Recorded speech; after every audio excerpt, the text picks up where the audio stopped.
Perfect. What's up, everybody? My name is Schwadog, and we are coming at you with some more Arknights content. Today, we are going to be talking about the future of Arknights and if and when and what is Contingency Contract.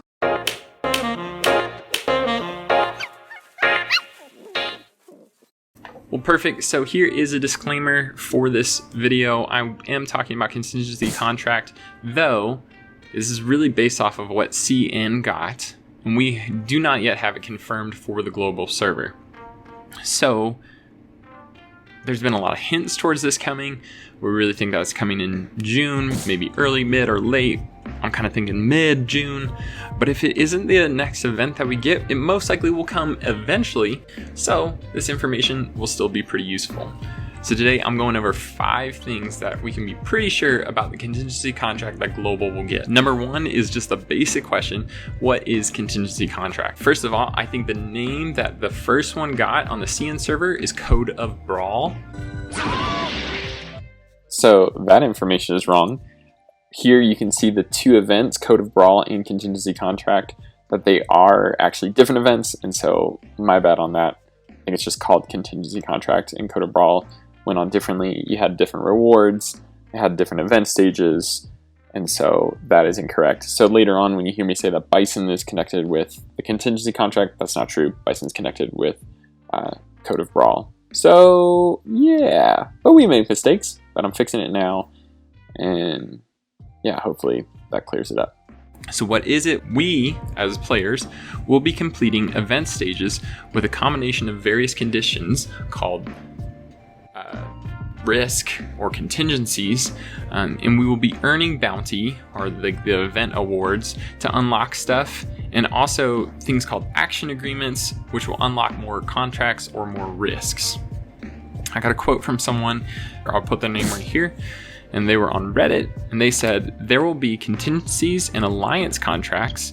Contingencies will make the game more difficult, and alliances will do vice versa. By selecting contingencies, you accumulate contingency level," I think this is what we call risk level, but you can still complete those quests specified and can use alliances. The highest contingency level will be counted for completing multiple times of a stage, and there will be 8 levels of daily challenge quests.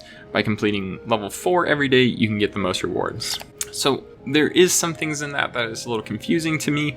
We might just have to wait till it's announced on global server, but I think what we can take away from that is that there are things that will make it harder, things that will make it easier, and really each day you can complete some of these things to continue to get the event awards or event currency to trade in for your awards. Another thing to note that's super important is that Contingency Contract does not use sanity to play the stages, which is crazy. I think that's one thing that people get to with Arknights is that, I'm playing this and I ran out of sanity and I can't wait to play it again, but I'm not a whale, so I'm not going to refresh using Originite. But this way you can continue to repeat these stages, you can challenge yourself, you can sharpen your skills, you can do it for the memes, and you don't have to worry about that. Boop! This is on a different note. I've watched a video by Tectone where he talked with another player named Xslice, and they said that they have a desire for just unlimited practices on stages that you've already 3-starred, which Yostar, Hypergriff, I agree. Way to go, guys. I like that idea. It's really good. Another thing in this is that there will be the event store where you can exchange your currency, and some amazing things that I'm pretty excited for is the new Siege skin, which I think it just looks amazing. Like, I love that color green on her jacket. I like the accents and the yellow hammer. Yeah, I think it's just a boss skin. We also will be getting a new 5-star like we do with a lot of events. This one will be a defender named Bison. What else are we getting? We always usually get mats in these things, and so I think there will be a limited number of higher tier mats that we can exchange for, and then also there will be an unlimited amount, sort of how we have with the Gotcha Machine in the Heart of Surging Flame, where there will be unlimited, exchange for LMD, for E1 upgrade chips, and other probably lower mats, and so that will be unlimited, so you can exchange all you want. Okay, number 2, how many stages are we getting with this? I think with the first Contingency Contract, we're going to be getting 3. 2 of them will have rotating risks or contingencies attached to them, And one of them will be called like a permanent stage, where it will basically have the same risks attached to it day after day after day. And you continue basically to challenge yourself with that fixed set of risks. So, but what are risks? What are they going to look like? This is part number 3. Risks are conditions that limit you in your team and maybe buff the enemies. These are really how you challenge yourself. And this is what we see in the challenge versions of stages. So where you may click challenge and then you see the condition is that medic operators cost 3 times as much. This is the type of thing that we will be seeing with Contingency Contract when it comes to risks. And each sort of broad category, there's all these different types of limitations or buffs or debuffs. And then in each of those, there's like intensity. So how hard is that one thing going to be? So you take an attack buff to enemies. Maybe they start at let's say that they do start at 15%. That's like stage 1 or risk level 1. But then you want to bump it up. They go up to 40% plus attack or 80% plus attack.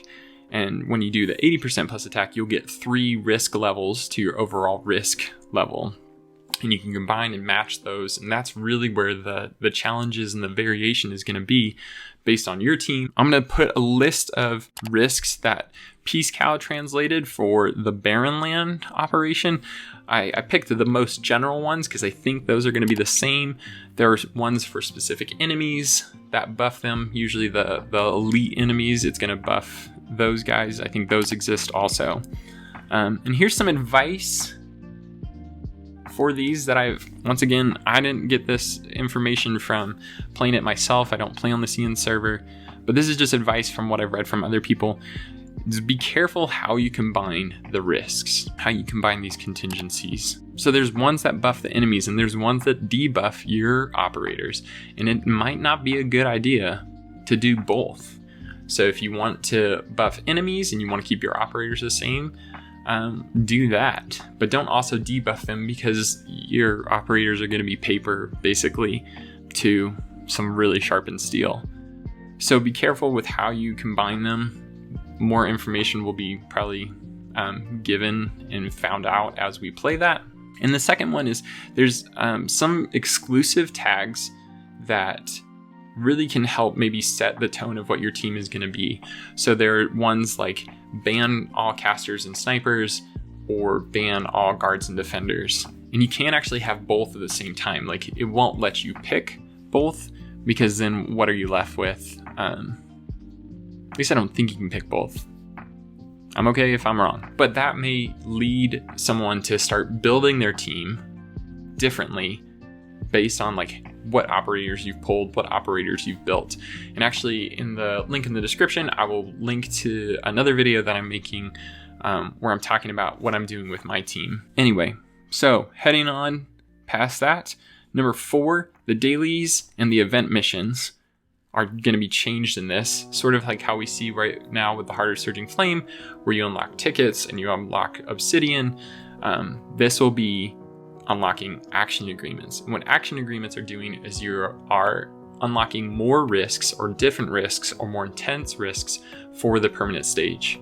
So while the rotating stages, those 2, will be really set with a different set of risks each day, the permanent stage will be unlocking new challenges, new risks for that. And that's really how they're going to be pacing the event, is that over the event, you'll be unlocking more and being able to challenge yourself more.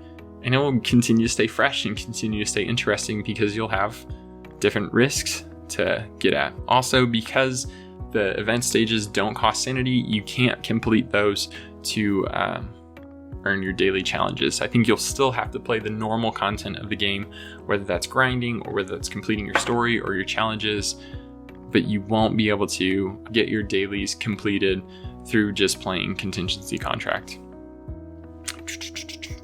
Sweet. So the final part, what else will be released with this content, is we are probably going to see some other skins. My guess is going to be the other Vitafield skins, because this is what CN got, and that's going to be for Jessica in Firewatch, and I'll put a picture up here for you guys. There'll also be a new dorm set, which I think is going to be Penguin Logistics themed, which that seems really exciting. I really personally have to save my furniture parts because I cannot get enough to buy all of them. It's just how it is. And I think partially that's because I don't farm those stages a ton. So a lot of what I get is from events and from weeklies and dailies. And the final thing will probably most likely be a new banner.